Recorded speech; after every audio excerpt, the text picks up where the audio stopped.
France Maghreb 2. Et oui, bonjour, bienvenue sur France Maghreb 2, dans votre émission partie 2, Ramadan en famille, la spiritualité, la solidarité, l'éveil des consciences, la santé et le bien-être. Bonjour DJ Nabil, comment ça va? Eh ben écoute, ça va très bien, je te remercie, et toi? Comment vas-tu? Ça va, on va dire ça va, mais en fait aujourd'hui, tu sais, avec tout ce qu'on entend dans les médias, tout ce que je vois aussi, il m'arrive tu sais, sur les réseaux, t'as tellement d'images, des vidéos violentes aussi, mais violentes. Quand on martyrise aussi les animaux, quand je vois des chiens, qu'est-ce qu'on leur fait? Oh, je peux plus. Et ben en fait, voilà comment je me sens. Je me sens comme lui. Je vous jure. Je suis fatigué, patron. Fatigué de devoir courir les routes et d'être seul comme un moineau sous la pluie.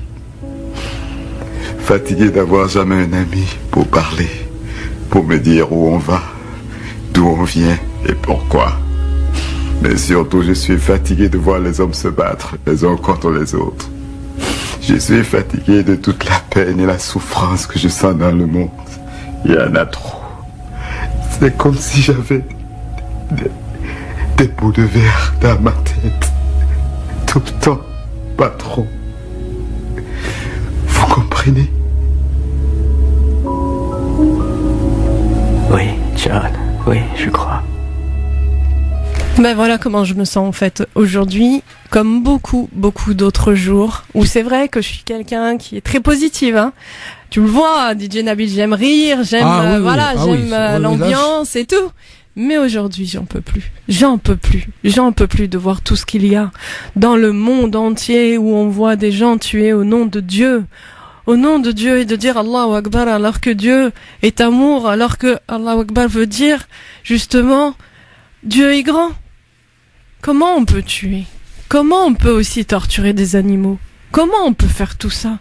Je me pose des questions parce que on est dans ce mois sacré du Ramadan. Un mois de pardon, un mois d'amour, un mois de paix. Un mois où les êtres humains doivent prendre conscience de pourquoi ils sont là sur Terre. Ouais, je suis fatiguée en fait. Je suis fatiguée parce que des fois, on me dit « Ouais, mais t'es trop dans ton monde, t'es bienveillant, t'es tout le temps en train d'être dans l'amour, de transmettre l'amour. » Mais tu crois que les gens, ils s'en foutent aujourd'hui de l'amour? On n'entend que ça, ce qui fonctionne, c'est de taper sur l'autre. Mais on ne changera pas notre nature, on peut pas changer notre nature. On aime être dans la bienveillance. Et malgré toute cette obscurité, toute cette misère, toute cette atrocité, malgré toute cette atrocité vis-à-vis aussi des animaux, je peux plus. Tu sais, aujourd'hui DJ Nabil, je me dis j'en peux plus. Et après t'as cette voix qui dit n'abandonne pas. N'abandonne pas. Ne serait-ce que s'il y a un être humain sur Terre qui est dans cette bienveillance, eh bien c'est toute l'humanité qui vaut la peine. Et là je comprends le message justement dans le Coran qui dit si tu tues une âme, c'est comme si tu tues toute l'humanité. Et si tu sauves une âme, c'est comme si tu sauvais toute l'humanité. Eh bien en fait, malgré que je sois fatiguée de voir toute cette misère, cette haine, ces gens qui profitent aussi des gens bienveillants en pensant qu'ils sont faibles. Non, nous ne sommes pas des êtres faibles. Bien au contraire, nous sommes des êtres forts parce que nous sommes remplis de l'amour. L'amour inconditionnel qui nous permet d'aller au-delà de notre ego, de notre orgueil, d'être dans l'humilité et l'amour et la bienveillance des autres, car nous savons que nous prenons rien avec nous, ni argent, ni maison, ni voiture. Juste nos bonnes actions et notre bienveillance envers les autres. Voilà. Donc malgré tout ça, malgré toute cette... Hier j'ai cru que c'était le déluge, j'ai dit ça y est. Quand tu vois la pluie, le tonnerre, le vent, tu dis subhanallah, tu dis wow, c'est la fin du monde ou quoi, avec toutes nos bêtises sur cette terre, et ben voilà. Et en fait ce que j'ai ressenti, je dis mais en fait nous ne sommes rien. Nous ne sommes rien. Juste l'ego qui pense qu'il a le pouvoir, alors qu'en réalité, une pichenette, et nous ne sommes plus sur cette terre. Revenons à la source, revenons à l'amour inconditionnel, revenons à notre être d'amour et de lumière. Et aujourd'hui, justement, notre invité qui va venir donc c'est le maître soufi Abdelhafid Benchouk qui viendra nous parler de son livre Le langage du cœur. Le langage du cœur. Réveillez-vous, réveillons-nous, car si après ce sera trop tard. Ce sera trop tard pour notre humanité. Réveillons-nous, main dans la main, toutes les âmes de lumière. Il est temps, aujourd'hui, de s'éveiller contre l'obscurantisme, de s'aimer et de pardonner. Car en pardonnant, nous nourrissons la lumière.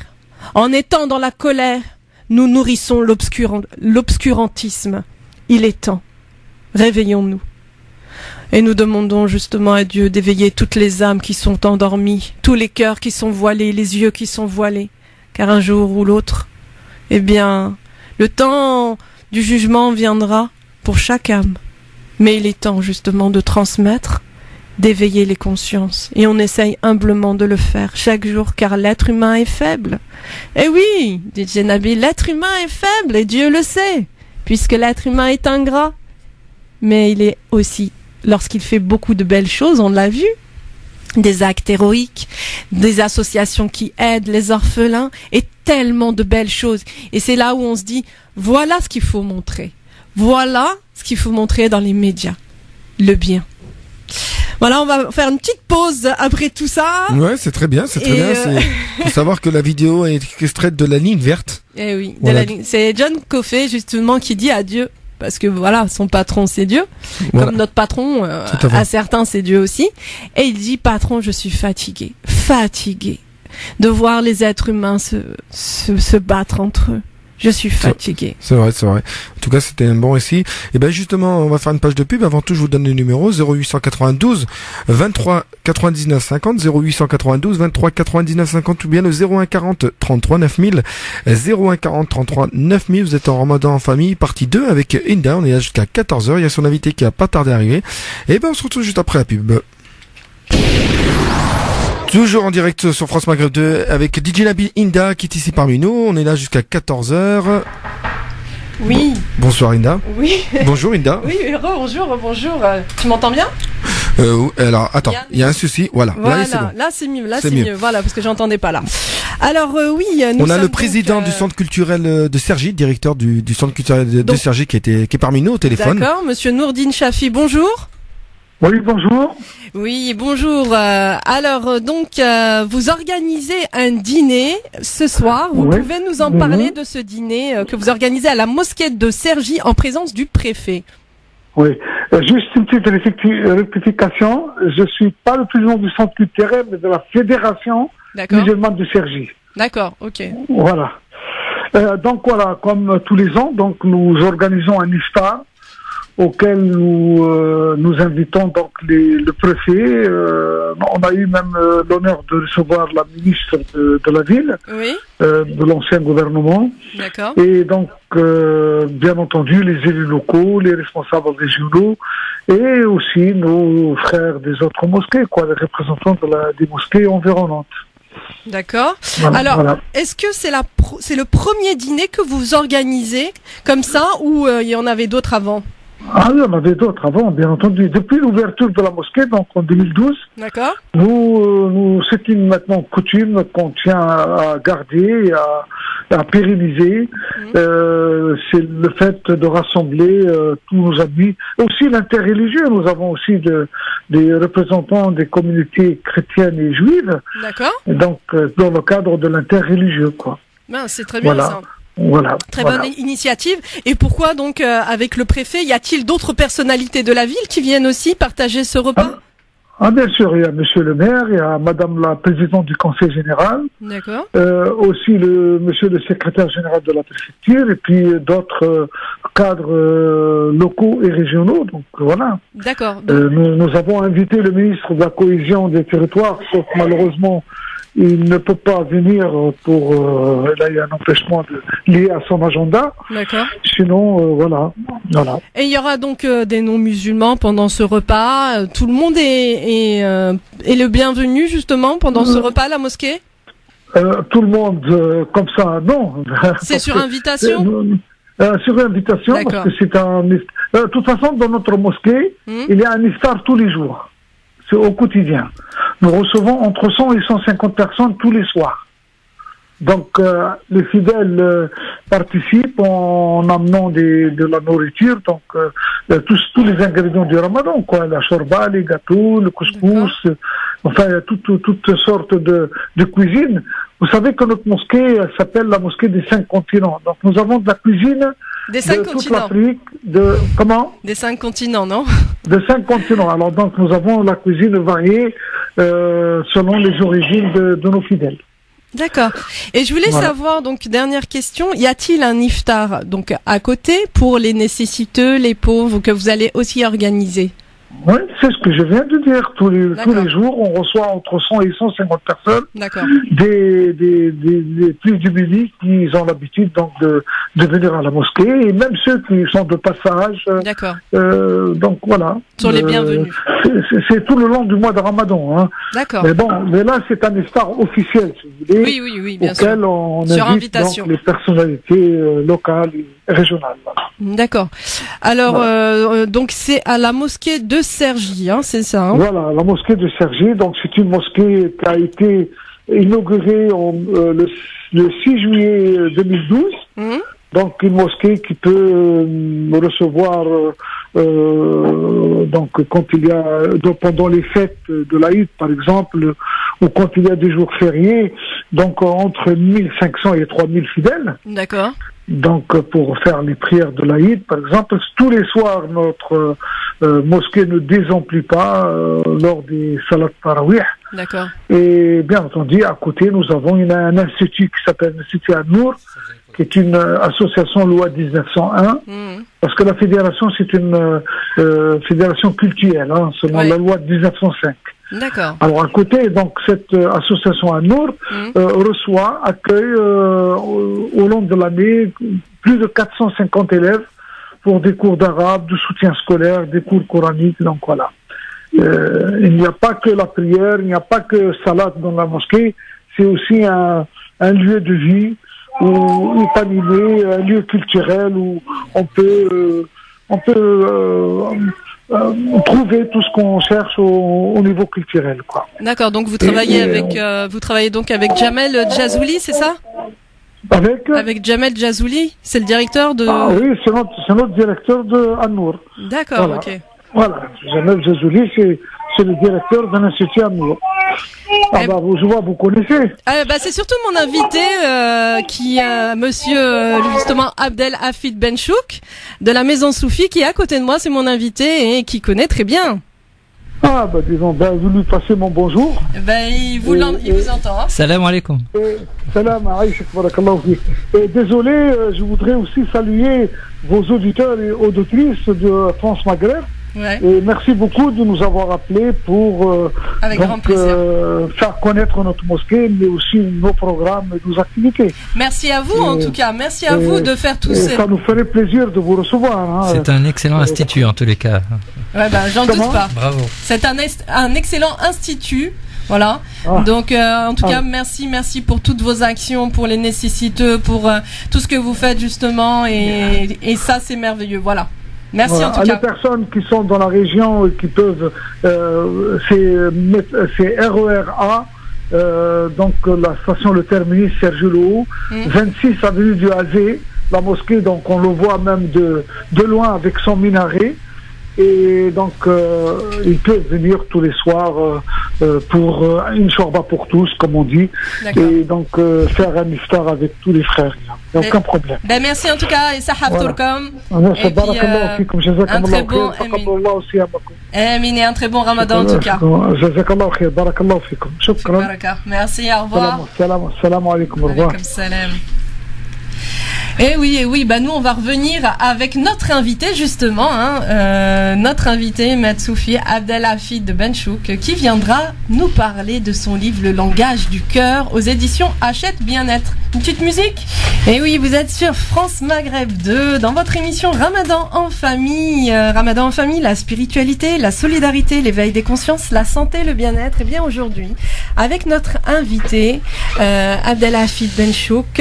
Alors, qui est-il? Eh bien, il est Moukadam, représentant de la voie soufie Naqshbandiya, dont il a suivi les enseignements auprès du grand maître soufi Cheikh Nazim El Haqqani. Durant 25 ans, il donne des sagesses à une centaine de personnes, 1 à 2 fois par semaine à la maison soufie. Il anime régulièrement des conférences et il a également fondé une ferme spirituelle dans le centre de la France, Douce France, où de nombreux disciples viennent se retirer.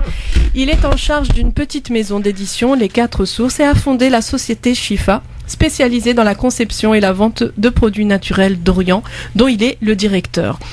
Eh bien, dans son livre, aujourd'hui, il vient nous parler d'un livre qui sort le 6 juin dans toutes les librairies, Le langage du cœur, médité avec le maître soufi Abdelhafid Benchouk, des éditions Hachette Bien-être. Et avant de l'accueillir, je lis cette citation dans ce livre. Le langage du cœur permet de comprendre les êtres directement, sans parole. C'est un langage qui n'est ni d'Orient ni d'Occident. Maître Soufi Abdelhafid Benchouk, bonjour. Bonjour, salam alaikum. Merci en tout cas d'avoir accepté de venir pour nous parler de ce livre, Le langage du cœur. Mais avant de rentrer justement en profondeur dans l'explication de ce livre, les gens, toutes les personnes ne connaissent pas, tous les auditeurs de France Maghreb 2 ne connaissent pas tous ce que c'est que le soufisme. Alors qu'est-ce que le soufisme? Donc avant de parler du soufisme, je vais juste mettre un éclaircissement sur le mot maître ou cheikh. Oui. Donc moi-même je suis aussi disciple de mon cheikh, qui est donc le successeur de Cheikh Nazim, qui est Cheikh Mohamed Al-Rabbani, qui aujourd'hui vit à Istanbul et qui vient nous visiter en Europe de temps en temps, et prochainement il sera en Allemagne, tous les 2 ans à peu près il vient en France également. Donc dans la tariqa, dans la voie soufie, il y a le cheikh, le grand cheikh, et ensuite le cheikh lui-même, c'est responsable dans chaque pays, il les appelle lui-même cheikh, et les disciples les appellent cheikh. Donc on va pas dire le grand maître soufi, c'est Maulana Cheikh Mohamed aujourd'hui dans la tariqa Naqshbandiya, dont on est le représentant, on essaye d'être le représentant, mais c'est vrai que la plupart des gens sont en contact beaucoup plus souvent avec nous, en fait, par la force des choses. Donc le soufisme, qu'est-ce que le soufisme? Ça, c'est une vaste question à laquelle on essaye de répondre depuis... On a essayé un petit peu la dernière fois dans une émission. On peut essayer à nouveau sous un autre angle, certainement, puisqu'à chaque fois, il y aura une nouvelle tajalli, c'est-à-dire une nouvelle façon dont Allah va nous montrer les choses et nous permettre de vous expliquer les choses. Alors, en peu de mots, le soufisme, c'est défini souvent comme le cœur de l'islam.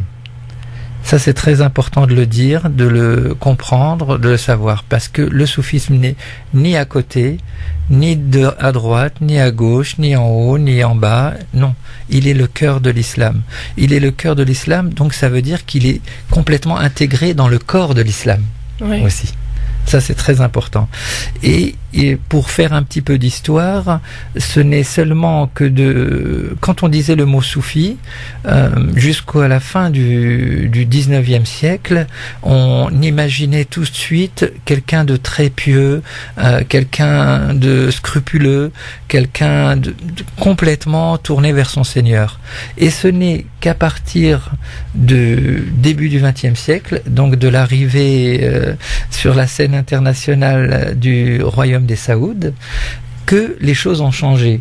Puisque les Saouds, en soutenant donc l'idéologie de Mohammed ibn Abdel Wahhab, l'idéologie qu'on appelle wahhabite, ils ont décidé de mettre beaucoup d'efforts et beaucoup d'argent surtout à combattre le soufisme qu'ils considéraient, et c'est peut-être important de commencer même par là, puisque les gens vont parfois nous dire mais pourquoi on le combattait à l'époque et tout, donc vont considérer les soufis comme des hérétiques, astaghfirullah. Vraiment, c'est très grave en islam, vous savez, de dire à quelqu'un qui n'est pas dans l'islam. C'est ça. Le prophète alayhi salam dit attention, ne jetez pas l'anathème sur quelqu'un, parce qu'il se peut qu'un des deux soit frappé de cet anathème. Et on ne sait pas toujours qui. C'est vrai. C'est pas forcément celui qu'on accuse qui va se retrouver sur le mauvais côté de la rive.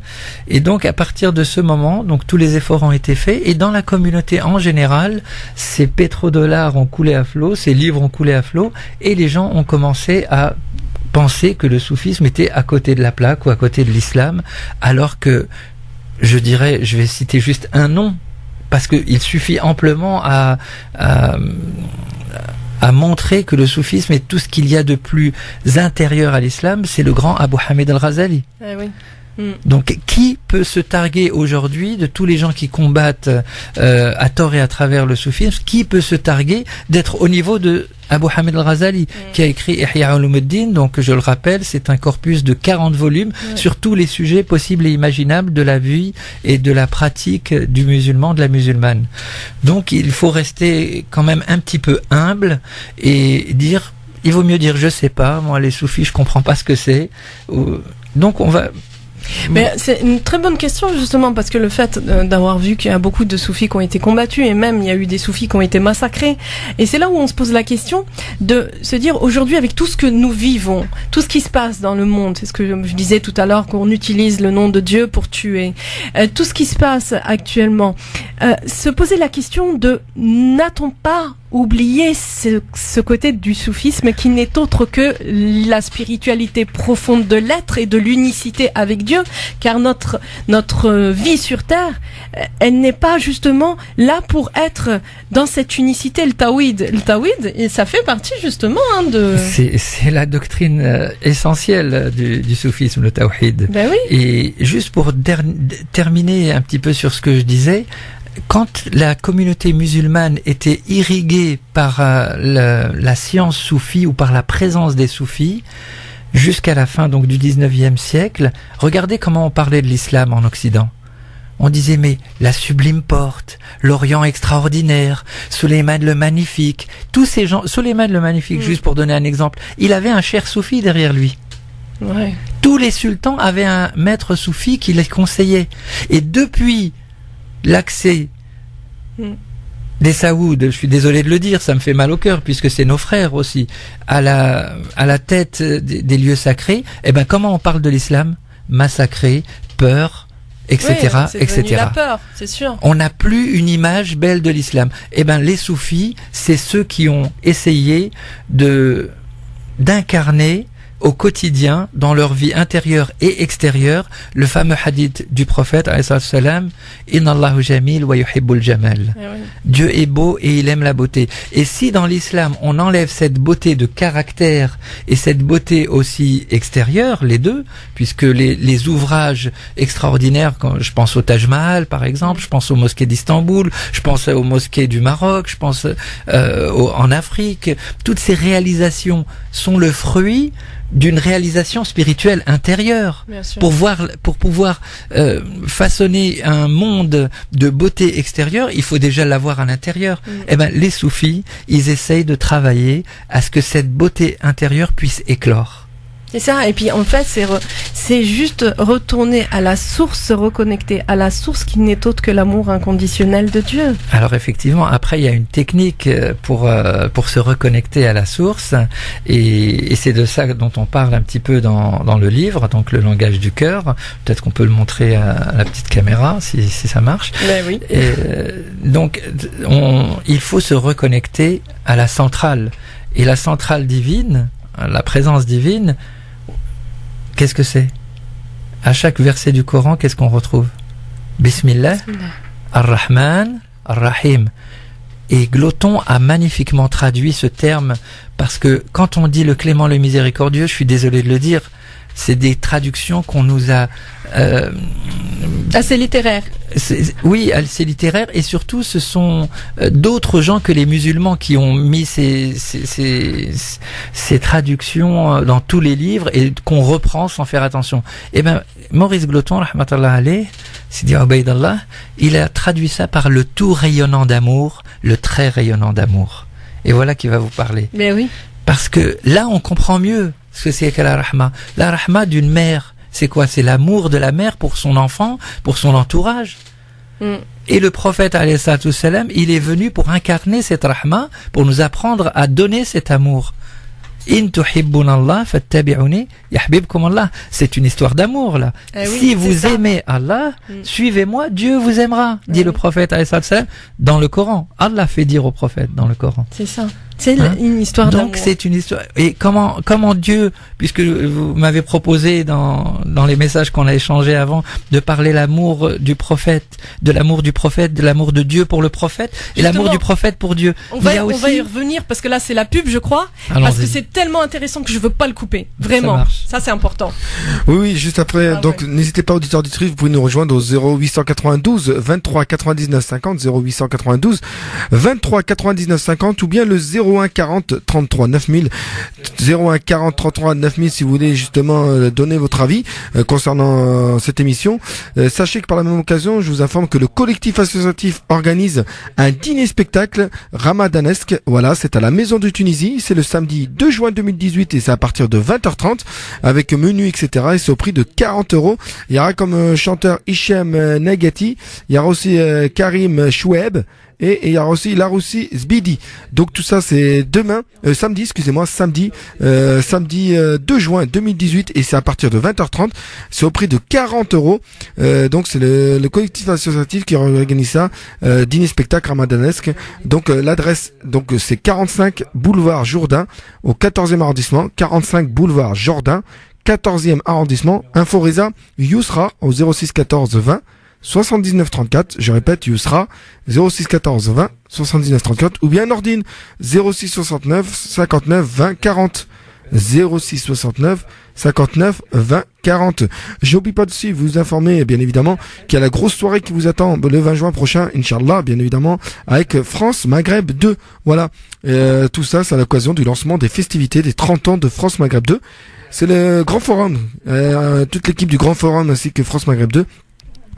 Qui vous invite ce 20 juin au Cabaret Sauvage, donc spectacle musical live de 20h30 à 23h avec la présence comme de Kaina Semet, Cheb Ryan, Nesrine, Sourif et bien d'autres. Donc restez bien à l'écoute et pour toute place. C'est totalement gratuit. Sachez-le, c'est totalement gratuit. Vous allez sur le site internet Cabaret Sauvage. Vous allez sur le lien France Maghreb 2 concernant la soirée du 20 juin et vous prenez votre invitation. Donc si vous êtes seul, vous en prenez 15. Si vous êtes 2 ou 3, vous en prenez 2 ou 3 par rapport au nombre de personnes que vous serez.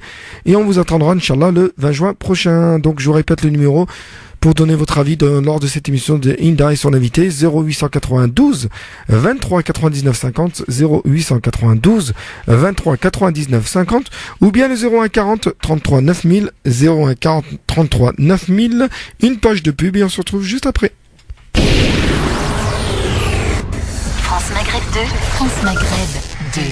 Vous êtes sur France Maghreb 2 dans votre émission Ramadan en famille, la spiritualité, la solidarité, l'éveil des consciences, la santé et le bien-être. Et donc nous sommes donc toujours avec notre invité Soufi Abdel Hafid Benchouk de la maison Soufi, et on le précise, donc qui vient nous parler de son livre Le langage du cœur des éditions Hachette Bien-être.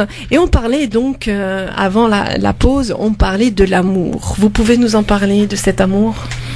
On avait commencé par la traduction, en fait, la retraduction. Donc, je disais qu'a établi Maurice Gloton, et j'invite tout le monde à acheter cette traduction du Coran qui va ouvrir des perspectives nouvelles, en fait. Donc, Maurice Gloton, une traduction du Coran chez les éditions Bouraq.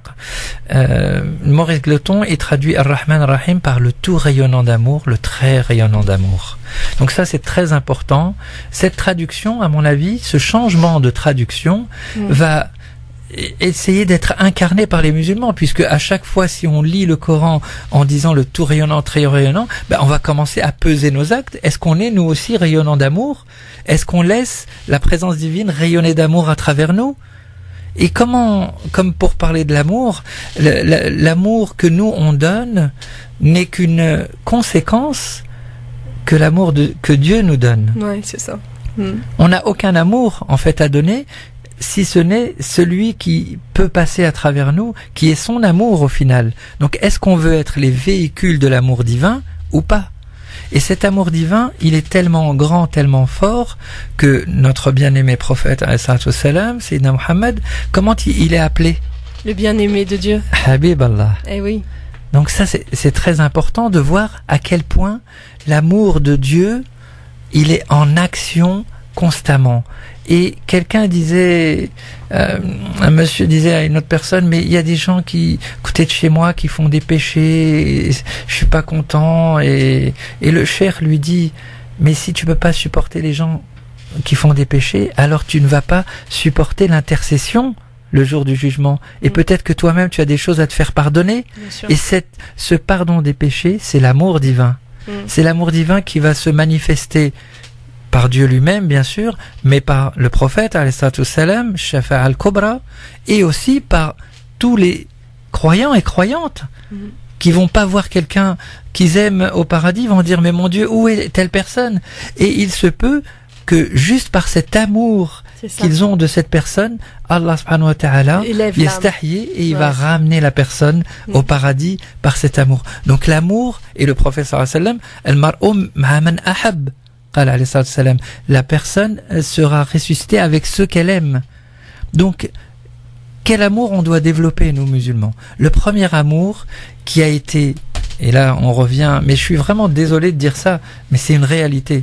On a été privé d'aimer le prophète salam, ces derniers temps, par cette idéologie. On est privé d'aimer. Même tout court. Oui, puisque l'amour, on le met de côté. L'amour ne doit pas faire la crainte. La crainte, tu dois avoir peur, alors qu'en réalité, c'est l'amour. Qu'est-ce qu'a dit la grande sainte Sayyida Rabi'a al-Adawiya? Elle a dit quelque chose qui devrait nous marquer tous et à laquelle on devrait méditer, justement. Ouais. Et d'ailleurs, c'est une des méditations que nous proposons dans le livre, cette histoire de Rabi'a al-Adawiya, qui a dit, oh mon Dieu, si je t'adore par crainte de ton enfer, alors jette-moi-y. Ouais, exactement. Mais si je t'adore parce que je veux le paradis, alors prive-moi-en. Mais mon Dieu fait que je t'adore pour ce que tu es. Exactement. C'est ça. C'est pour ce que tu es. Ouais. Et elle courait dans les marchés avec un seau d'eau et une torche. Ils lui ont dit, mais qu'est-ce que tu fais, Rabia? Elle dit, je vais éteindre le feu du paradis avec ce seau, et je vais mettre le feu à l'enfer avec cette torche, au paradis avec cette torche, afin que vous n'adoriez Dieu que pour lui. Exactement, c'est ça. Parce que le croyant, la croyante, ok, tu auras tous les bienfaits au paradis, les super voitures, les super ceci, je vais pas donner les détails, vous voyez ce que je veux dire. Mais après, pourquoi il y a des gens dans ce monde qui ont tous ces super ceci, super cela, et qui sont pas heureux? Donc c'est que le bonheur ne se trouve pas là.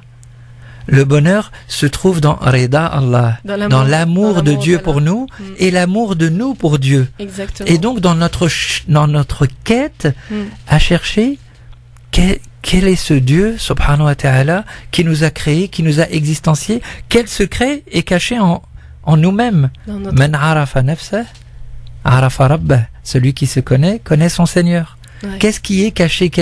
Kuntu kanzan makhfiyan. J'étais un trésor caché, il dit dans le hadith Qudsi. Ahbabtu an a'raf fa khalaqtu al-kawn. J'ai aimé à être connu, alors j'ai créé l'univers. Allah subhanahu wa ta'ala a aimé à être connu. Il a aimé toutes les créatures qu'il a créées, forcément. Si Allah l'a mis sur cette terre, et c'est pour ça que j'aime beaucoup votre doctrine de l'amour inconditionnel. Si Allah l'a mis sur cette terre, pourquoi le prophète, alayhi salam, quand les gens lui jetaient des pierres à Taïf, il s'est retourné vers eux en disant « Pardonne-leur, mon Dieu, car ils ne savent pas. » C'est une histoire d'ignorance. Donc si on peut aider les ignorants nous sommes tous ignorants à un niveau ou à un autre. Mais si on voit que quelqu'un, par ignorance, fait du mal, il faut essayer de lui montrer par le chemin le meilleur pour lui qu'il faut changer, qu'il faut se transformer, que tu as quelque chose d'autre en toi à exprimer. C'est sûr. Et tu te prives d'exprimer cet amour. Parce que qu'est-ce que c'est que la haine? C'est le manque d'amour. C'est d'empêcher l'amour, de se forcer de ne pas aimer, non seulement se forcer à pas aimer, et après de se forcer de détester, carrément. C'est ça. Alors qu'on a envie d'aimer. naturellement. Parce que je vous entendais tout à l'heure quand j'étais dans la voiture. Ah oui. Vous parliez que c'était naturel. Ben oui. C'est la nature de l'être humain d'aimer. Bien sûr. C'est pour ça que Dieu est le tout rayonnant d'amour. Parce que nous sommes faits d'amour. Dieu nous a créés par amour. Il est amour. Bah oui. Donc il peut pas nous créer. Amour. Voilà. On va revenir, ça va être une petite pause là. DJ Nabil, c'est trop intéressant. Oh là là. Un générique, on se retrouve juste après.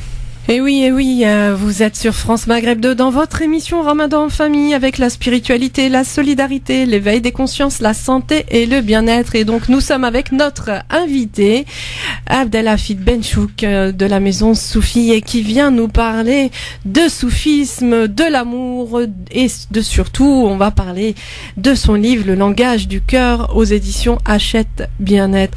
Alors on a parlé d'amour et justement de l'ignorance. L'ignorance des êtres humains, pardonne-leur car ils ne savent pas ce qu'ils font.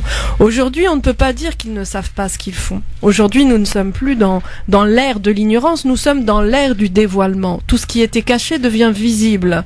Et donc, maintenant, nous savons, ça fait un peu partie de cette un peu description qu'il y a dans le Coran de ceux qui savent, mais qui ne pratiquent pas ou qui font comme s'ils ne savent pas.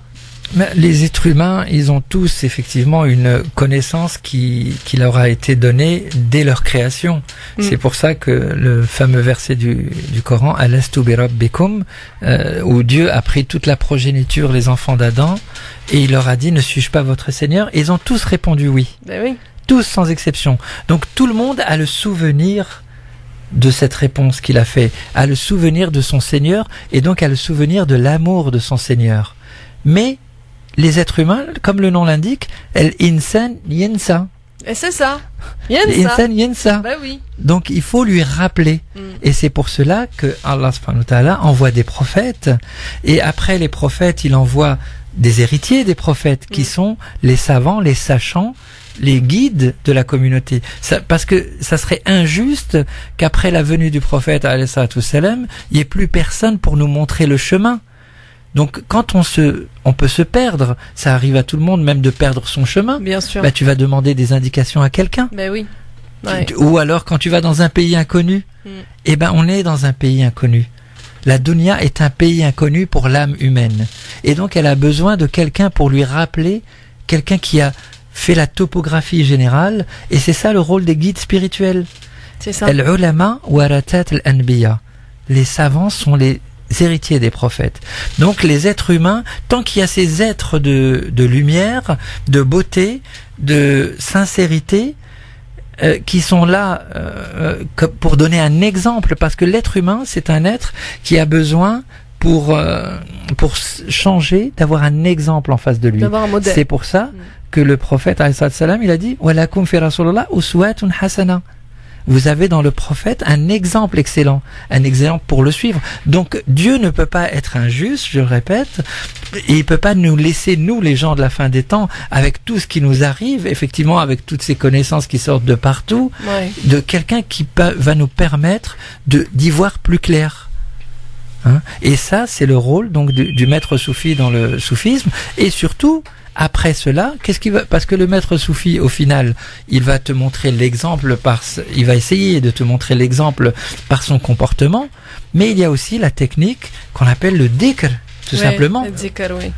Ouais. Et si les uns les autres nous pratiquions un peu plus de dhikr, nous nous rappellerions un peu plus, donc nous ferions attention un peu plus à ce qu'on fait. On se laisserait pas aller à des comportements.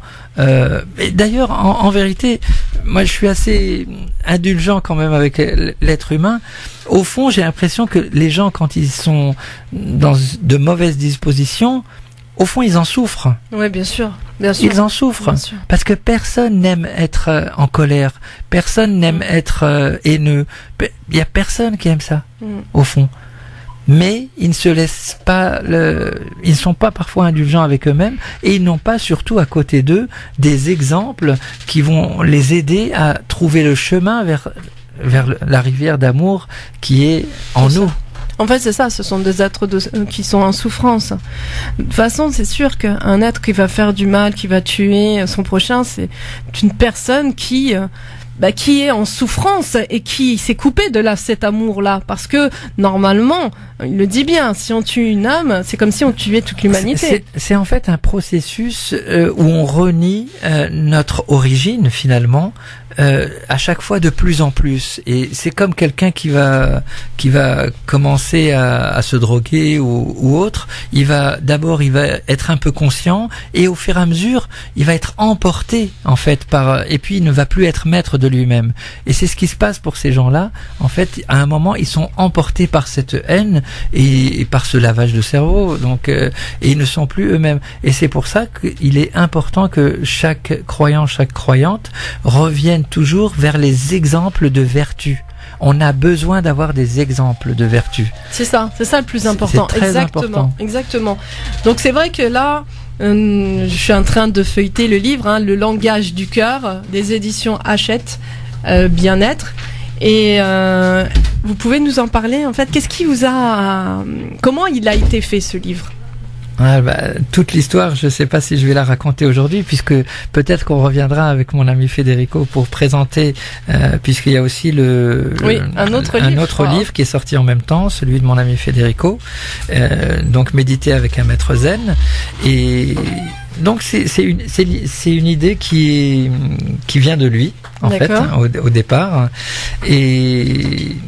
Et quand il m'a proposé, et avec les éditions Hachette, bien sûr, proposé de faire ce carnet de méditation, je me suis dit, mais comment je vais faire? Donc, la question m'est venue, mais par où je vais commencer? Et immédiatement, l'idée est venue et a germé dans mon cœur. Il y a une seule façon. Tu vas prendre 4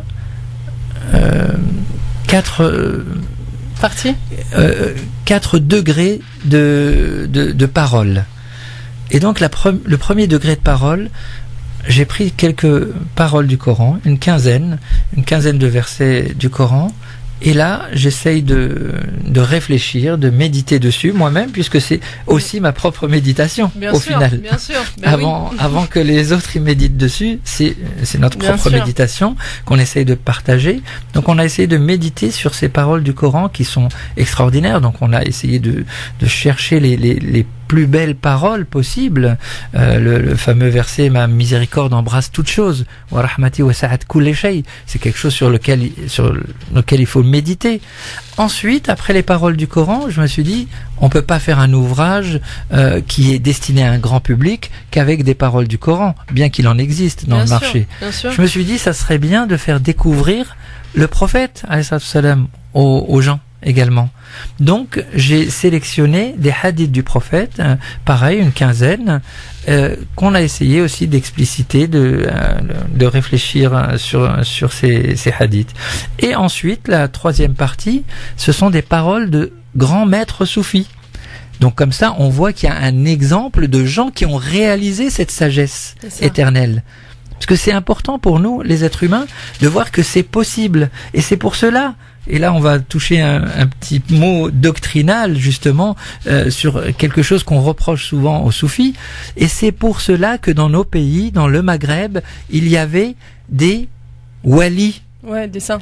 Des saints un petit peu partout décimés. Ils sont comme les gens disent, mais pourquoi vous allez les visiter? Bon, il y a peut-être effectivement un petit peu d'ignorance parfois, mais à la rigueur, je dirais que c'est pas de l'ignorance, pas comme on le dit, des associateurs, astaghfirullah. Ouais. Faut arrêter. Tous les gens savent très bien que la ilaha illallah, Muhammad Rasulullah sallallahu alayhi wa sallam. Mais ces walis sont comme la preuve vivante que réaliser la sainteté est possible. On les avait devant nous dans chaque ville, et les gens allaient, on va dire, parce qu'ils ont conscience de leur faiblesse, les gens, aller invoquer Dieu auprès de ces gens-là, comme pour dire, oh mon Dieu, moi je suis très loin, mais lui il est prêt, s'il te plaît exauce-moi. Ouais. Par l'amour que tu portes à telle créature. Et c'est pour cela d'ailleurs que dans le Hajj, quand on fait le Hajj, est-ce que visiter la tombe du prophète alayhi salam, est-ce qu'elle fait partie des manasik, des obligations du Hajj? Ben non, elle fait pas partie. Mais pourtant, on va la visiter. Pourquoi? Parce qu'on l'aime. Parce que par amour. Ouais, parce qu'on l'aime. Et pourtant, il est dans une dans une tombe. Ouais. Et pourtant, on a la sensation de le visiter comme s'il était vivant. Hein? Oui, Donc, parce que l'amour, c'est l'amour qui fait que... Et c'est pareil pour ces awliya, les gens les aimaient par leur vertu, donc ils vont les visiter tout simplement. Et c'est pour ça que donc dans la troisième partie, j'ai pris les paroles de grands saints de l'islam, et on en a de nombreux, alhamdoulilah. On en a de nombreux, et il y en a qui sont vivants aujourd'hui, alhamdoulilah. Dans une parole soufie, il dit « Ibad al-Rahman fi kulli zaman, lahum al-aman mutma'inina » Ibad al-Rahman fi kulli zaman, les serviteurs du miséricordieux sont présents à toute époque. Parce que ça serait injuste encore envers nous. Bien sûr. Si Dieu ne les rendait pas présents, on n'aurait pas d'exemple. Et j'aime beaucoup en fait ce passage de Rumi qui dit: un trésor secret est enfoui dans la terre, caché aux croyants comme aux non-croyants. Nous avons découvert que c'est l'amour qui est ainsi caché. Jalaluddin Rumi, c'est un des plus grands saints de l'islam. Donc, pour rappeler l'histoire, il est enterré à Konya, en Turquie. Vous pouvez aller visiter son maqam, justement, et vous allez voir que c'est comment la nation turque et le peuple, je dirais plus largement les gens de l'Empire ottoman, respectent les saints, en fait. Vous allez voir ce maqam, comment il est respecté. C'est aussi devenu un musée, donc il y a aussi beaucoup de choses, des arts de l'islam qui sont exposés là, mais vous allez voir le respect. Et donc les gens vont là-bas lire une fatiha, et ils sortent, mais ils ressortent le cœur plein. Il y a une sakina dans ce lieu, il y a une paix. Et Rumi, il est le fondateur de la confrérie des derviches tourneurs, comme vous le savez, et on va recevoir peut-être tout à l'heure, s'il arrive à arriver, notre ami James, qui nous fera le plaisir de jouer du ney, donc qui est l'instrument des derviches tourneurs, parce qu'on a besoin de méditer aussi, et là c'est un autre sujet qu'on peut aborder, et c'est important, par la musique. On va en parler justement, ça va être la pause de pub, on va en parler de ça. Tout à fait, donc toujours en direct ici sur France Maghreb 2, vous êtes avec DJ Nabil, Inda et son invité. Je vous redonne les numéros pour venir discuter, donner votre avis concernant l'émission. 0892 23 99 50, 0892 23 99 50, ou bien le 0140 33 9000, 0140 33 9000. Juste pour vous informer aussi que l'ADF, l'Association démocratique des Tunisiens de France, Printemps culturel tunisien à Paris, pour sa deuxième édition, vous souhaite un bon ramadan et vous convive, comme d'habitude, à une soirée de l'Iftar. Et ben, ça sera ce samedi 2 juin 2018, et c'est à partir de 21h. C'est au Centre international de culture populaire, au 21 Terre rue Voltaire, au 11e arrondissement. Donc c'est le métro rue des Boulets, ou Nation, c'est comme vous voulez. Donc voilà, c'est l'Association démocratique des Tunisiens de France qui souhaite un bon ramadan à tous les auditeurs auditrices de France Maghreb 2, et qui vous invite pour un convive soirée de l'Iftar le samedi 2 juin à partir de 21h. Donc dîner Ramadan 2018. Donc c'est au 21 Terre rue Voltaire, et ça c'est en partenariat avec France Maghreb 2. Donc j'oublie pas de vous informer aussi que vous pouvez télécharger l'application totalement gratuite de France Maghreb 2 et nous rejoindre sur la page Facebook France Maghreb 2. C'est totalement gratuit, vous likez, il n'y aura aucun problème. Sur ce, une page de pub, comme on a si bien dit Inda, et on se retrouve juste après. Vous êtes sur France Maghreb 2 dans votre émission Ramadan en famille, spiritualité, solidarité, éveil des consciences, santé et bien-être. Alors, nous sommes donc toujours avec notre invité Abdelhafid Benchouk de la Maison Soufi. Il vient nous parler de son livre Le langage du cœur aux éditions Hachette Bien-être, qui sera en vente donc le 6 juin dans toutes les librairies. Alors, on a parlé justement de la méditation, mais de la musique. Effectivement, la musique est un canal très important pour ceux qui veulent cheminer spirituellement. Je m'explique. La musique, ce n'est pas seulement les instruments de musique. Ouais. C'est la voix. Musique, c'est d'abord dans la nature. Quand on écoute la nature, on voit que Dieu l'a mise en musique. C'est vrai. Qui n'aime pas écouter le sac et le ressac des vagues qui caressent la plage? Qui n'aime pas écouter l'eau qui coule dans une fontaine? Taht arjulihim al-anhar, sous leurs pieds des rivières qui coulent. Hein, ça a forgé le monde musulman depuis l'architecture jusqu'à l'imaginaire dans les livres, et ensuite ça prend une autre dimension, puisque l'être humain, c'est Dieu qui l'a créé ainsi, il a toujours envie d'aller plus loin. Ouais. Par rapport aux cadeaux divins qui sont en lui, qui lui permettent de façonner le monde. Donc en écoutant cette musique de la nature, il a eu envie de lui-même être l'auteur de cette musique, parce qu'il est fait à l'image de Dieu. Donc il a envie aussi de créer l'être humain, même s'il n'est pas créateur dans le sens divin. Il n'y a que Dieu qui crée. Mais Dieu lui a donné cette capacité de faire des choses nouvelles. Et donc, les êtres humains de tout temps ont utilisé la musique pour méditer, ou pour se divertir. Oui, bien sûr. Ou pour aussi faire entrer les gens dans des états particuliers. Ouais. Donc la musique, effectivement, comme le disent certains savants, il faut que tu éteignes ton portable. Ah oui, interférence. Ouais. Effectivement, comme le disent certains savants musulmans, il y a une certaine musique qui peut être nocive pour l'âme, parce qu'elle va faire jaillir les bas instincts qui sont en nous. Donc effectivement, ça, ce n'est pas souhaitable du tout. Mais il y a une musique que lorsqu'elle est maîtrisée, va aider l'âme à revenir, à se recentrer, à revenir vers elle-même et à revenir donc vers Dieu. À son état originel. Et effectivement, ça se fait par la musique, mais comme vous alliez le dire tout à l'heure, il y a aussi la voix. Ben oui. وَرَتِّلِ الْقُرْآنَ تَرْتِيلًا. Embellissez aussi vos voix par le Coran. Pourquoi le Coran doit être embelli s'il n'y avait pas de musicalité? Pourquoi non seulement il y a une musicalité, mais il y a des règles précises dans le tajwid. Il y a des longues et des courtes, comme dans la musique. Il y a des temps à respecter. Ouais. Hein? Donc la musique est partie intégrante de la vie des êtres humains. Donc la bannir de manière systématique et sans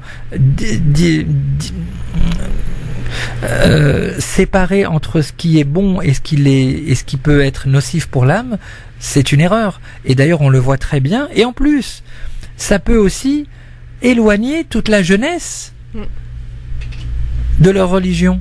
Parce que quand les jeunes, tu leur dis c'est haram la musique, c'est haram la musique, ben ils ont dit qu'est-ce que c'est cette religion? Moi ça m'intéresse pas. Moi je veux de la musique. Ah ben non. Donc il faut être un petit peu plus intelligent, j'allais dire, et dans la vérité d'ailleurs. C'est pas juste pour leur faire pour les attirer d'une manière. Non, c'est que c'est une réalité. Il y a une musique qui élève l'âme. Hein? Et c'est pour cela quand dans les cérémonies de dhikr, donc il y a soit parfois des instruments de musique qui sont utilisés, soit c'est la voix qui va être magnifiée. Et donc on va prendre les gens qui chantent le mieux pour chanter certaines chansons glorifiant le prophète, glorifiant la présence divine, bien sûr, avec la plus belle voix possible pour que l'âme soit touchée. Parce que la musique touche l'âme directement, sans mots. C'est ça qui est extraordinaire. Combien de personnes sont dans un état particulier quand ils entendent la musique? Et parfois la musique, mais il n'y a pas que la musique c'est la mélodie, il y a les rythmes aussi. Ouais. Et le dhikr, lui, il va travailler sur la science du rythme. Et le rythme aussi nous aide, et d'ailleurs le Coran lui-même, il est rythmé.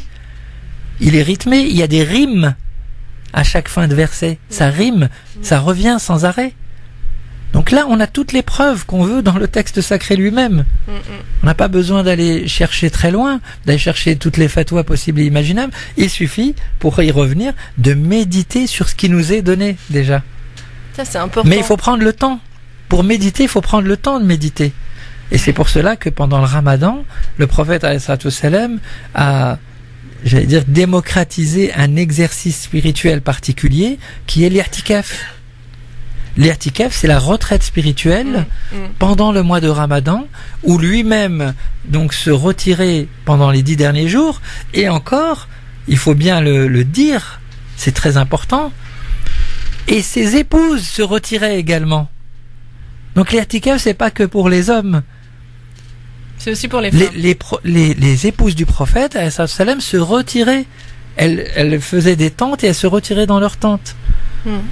Pour se consacrer totalement, parce que l'être humain, pour revenir vers Dieu, vers lui-même, il a besoin de se retirer du monde un moment.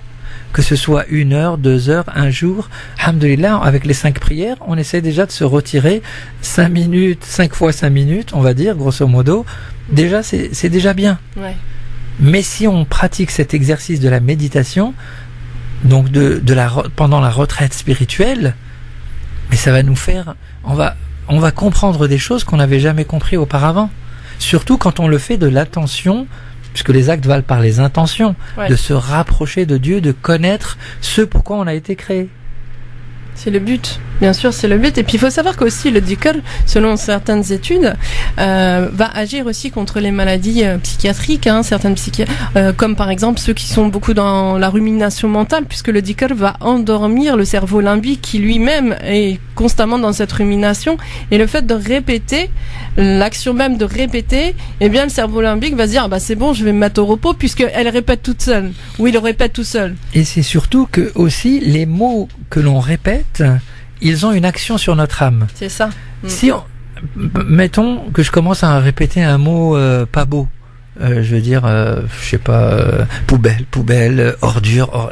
Tu vois que tu ressens quelque chose de désagréable, tout de suite.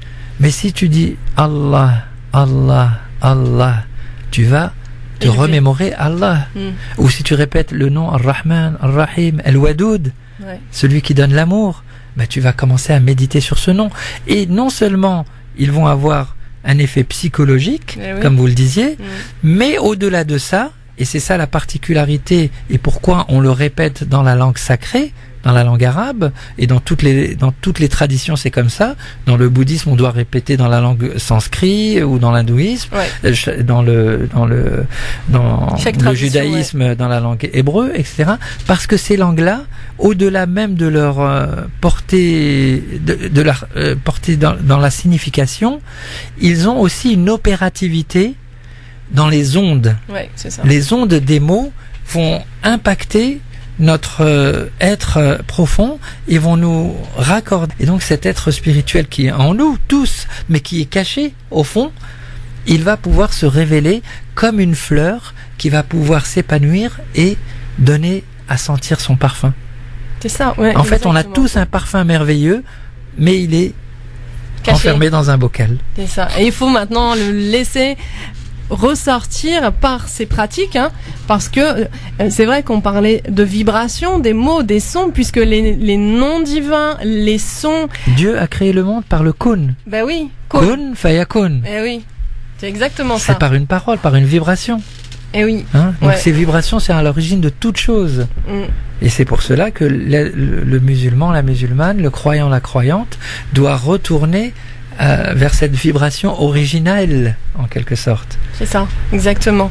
Alors, c'est vrai que dans ce livre, Le langage du cœur, donc méditer avec le maître soufi Abdel Hafid Benchouk aux éditions Hachette Bien-être, dedans, c'est tout un guide spirituel, à la fois, donc, ce qui est bien, c'est que ça a été fait en 4 parties, donc ces 4 parties sont très importantes, avec donc le Coran en première partie, avec aussi les hadiths du prophète, avec aussi les paroles des maîtres soufis, et c'est très bien parce que ça permet aussi pour ceux qui ne connaissent pas le soufisme, qui ne connaissent pas, qui veulent méditer aussi en conscience, parce qu'il est important justement de méditer dans la pleine conscience, chaque mot. C'est ça en fait. C'est amener l'être à être dans l'être et non le paraître, parce que ça c'est important aussi, je pense. Pour ça, il faut apprendre à être dans l'instant déjà. Voilà. Pour être dans l'être, il faut être dans l'instant. En fait, dès que tu es dans la projection, tu es dans le paraître. Mais dès que tu te laisses aller, et d'ailleurs, en fait, il y a des grands mots qu'on utilise dans les différents psychologues, etc. Ils parlent de lâcher prise, ils parlent de se laisser. Mais tout ça, c'est quoi? C'est islam. Islam veut dire ça. Aslim taslam. Rends-toi. Ouais. Rends-toi au moment présent. Dieu est présent dans le moment présent. Dans ta présence au moment présent, tu seras présent à Dieu. Tu seras conscient. Tu seras habité par cette force. Mais si tu es toujours en train de te projeter, mais tu pourras pas. Non. Ou de vivre dans le passé, surtout. De vivre dans Il y le en a passé, beaucoup qui, ça c'est encore pire. En fait, ouais. le passé engendre la dépression, Ouais. de penser tout le temps au passé, et de penser à l'avenir, ça va faire de nous des anxieux, C'est ça, exactement. en fait. De toute façon, on aura l'occasion d'en parler juste après une musique et une page de pub. Et ensuite, on aura une petite surprise juste après, avant la fin de l'émission.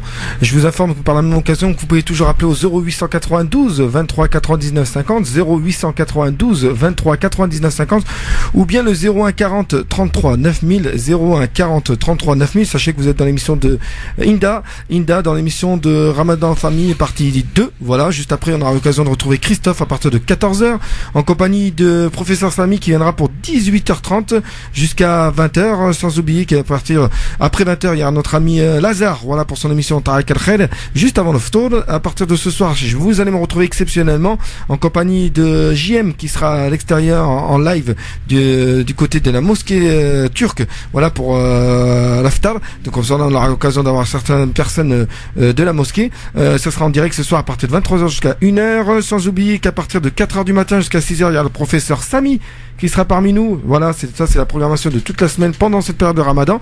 Et à partir de 6h jusqu'à 9h, notre ami Christophe pour sa matinale. De 9h à 10h, il y a la rediffusion de Tariq al-Khair de Lazare. Et bien sûr, de 10h à midi, Latifa avec Ramadan partie 1.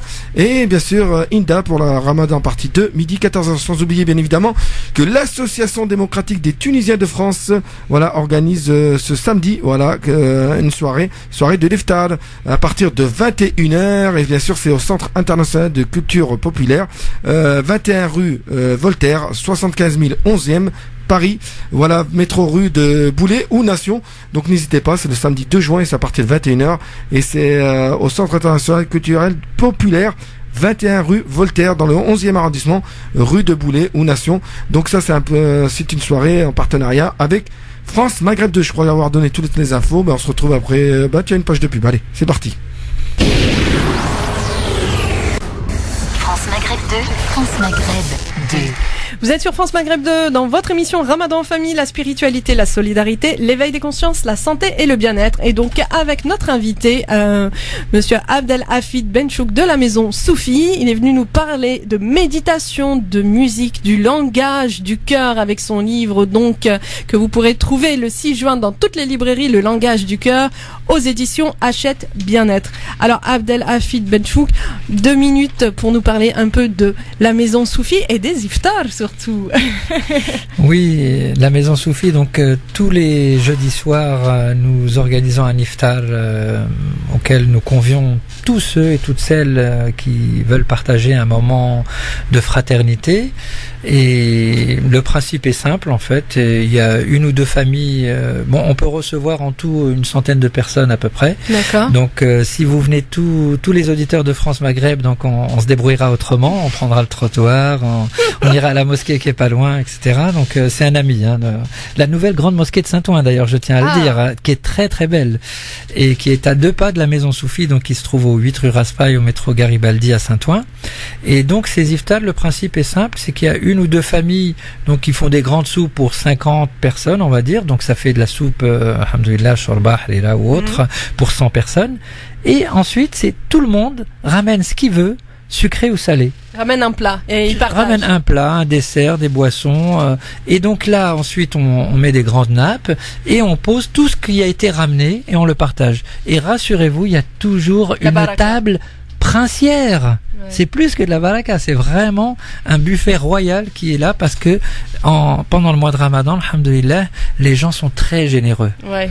Les gens exercent la générosité et ça c'est quelque chose qui fait chaud au cœur à voir et à vivre, de voir cette générosité de la communauté musulmane pendant le mois de Ramadan. Parce que effectivement, nous à notre niveau, on a des iftars pour 100 personnes. Tout à l'heure, j'entendais à l'Institut d'En-Nour et à la mosquée mosquée des 5 continents à Cergy, c'est 200-300. À la mosquée de Saint-Ouen, c'est 300-400 personnes qui mangent tous les jours. C'est bien. Machallah. Et ça, on encourage vraiment, comme le prophète sallallahu alayhi wa sallam nous l'a enseigné, la générosité, qui est une voie en soi. La générosité, c'est une voie vers la proximité divine. Si on veut s'approcher d'Allah, on doit être généreux. C'est pour ça que le prophète sallallahu alayhi wa sallam a enseigné aux croyants, mais ils avaient déjà ça en eux, en quelque sorte, les gens de l'Arabie au départ. Hein. La générosité, c'est une vertu majeure et cardinale. Donc la maison soufie veut et propose à tout le monde de partager ce moment et qui sera suivi, comme tous les autres jeudis soirs, d'une méditation soufie. De dhikr. Justement, de dhikr. Donc si vous voulez un jour découvrir le dhikr, vous venez n'importe quel jeudi soir. Si vous voulez en plus manger, c'est le jeudi du Ramadan. On a compris. Si vous voulez juste boire un thé et partager le dhikr, c'est tous les autres jeudis de l'année sans exception. Donc vous venez le jeudi soir vers 20h, 20h30, les portes sont ouvertes et vous partagerez la méditation soufie. Mais bien sûr, j'en profite pour dire que la maison soufie ne sert pas qu'à la méditation soufie. Et d'ailleurs, on en parle très peu, même dans nos communications, en règle générale. Là, c'est l'occasion, c'est le Ramadan, on a besoin de se ressourcer, donc c'est très important.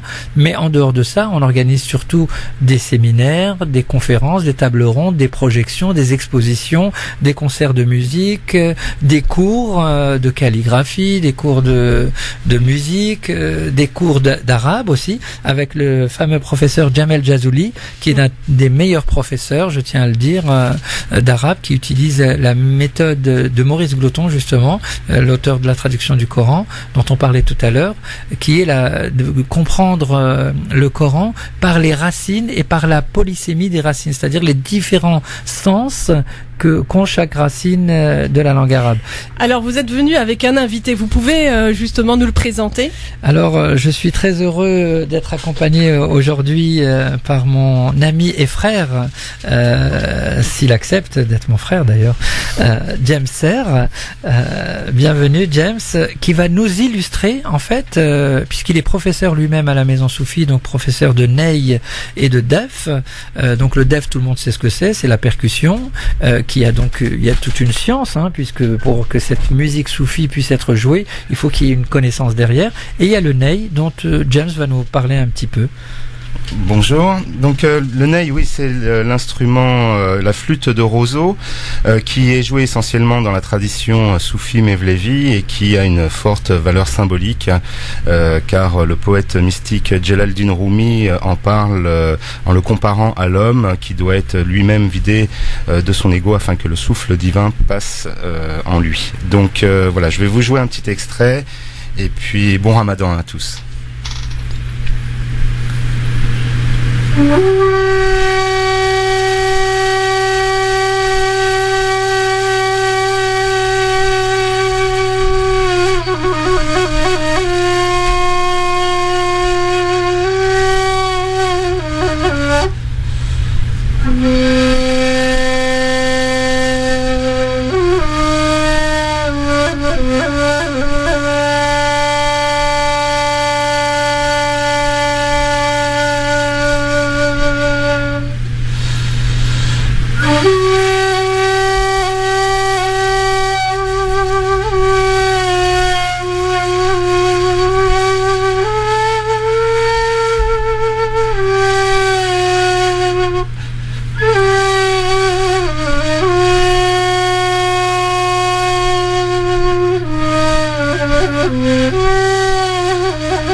Mashallah. Merci. Mashallah. Merci. Barakallahu fik. Bravo, vraiment, c'est très beau. Pour ceux qui veulent apprendre justement cet instrument de musique, comment ils peuvent faire ?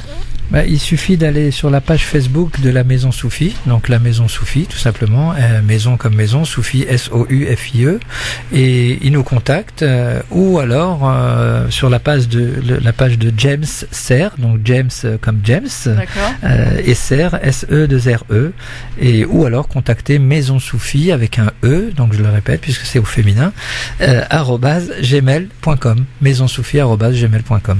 Eh ben merci en tout cas, merci à vous deux d'être venus, de nous avoir fait découvrir le soufisme, d'avoir fait découvrir à nos auditeurs de France Maghreb 2 ce que c'était que le soufisme, la méditation. Donc on redonne le nom, le langage du cœur, le nom du livre. Des éditions Hachette Bien-être qui sort le 6 juin dans toutes les librairies. Merci encore et Allah yahdina wa sahafturkom. Merci beaucoup. Merci, sahafturkom. Merci. Voilà, donc c'était l'émission d'Inda, donc Ramadan Famille partie 2. Donc d'ici quelques instants, vous allez retrouver bien évidemment Christophe tout à l'heure pour le grand forum spécial Ramadan. En tout cas, chers auditeurs auditrices, pour ma part, ça a été un grand plaisir de vous avoir eu. Donc on se retrouve dès demain à partir de 10h jusqu'à 14h. Comme à mes habitudes pendant cette semaine de Ramadan avec Latifa et Inda. Pour ma part seule, j'y serai ce soir. Je serai ce soir à la radio à partir de 23h, Inch'Allah. Donc restez bien à l'écoute, sans oublier que tous les week-ends, je suis seul pour un spécial dédicace, donc de samedi de 10h à 14h et de 23h à 1h, ainsi que les dimanches également. Sur ce, prenez soin de vous, passez une bonne journée, sahaf turkoum, et je vous dis, demain, à ce soir. Voilà, à ce soir. Allez, bye bye. France Maghreb 2. France Maghreb 2. Pour ensoleiller et accompagner vos journées et vos nuits. France Maghreb 2.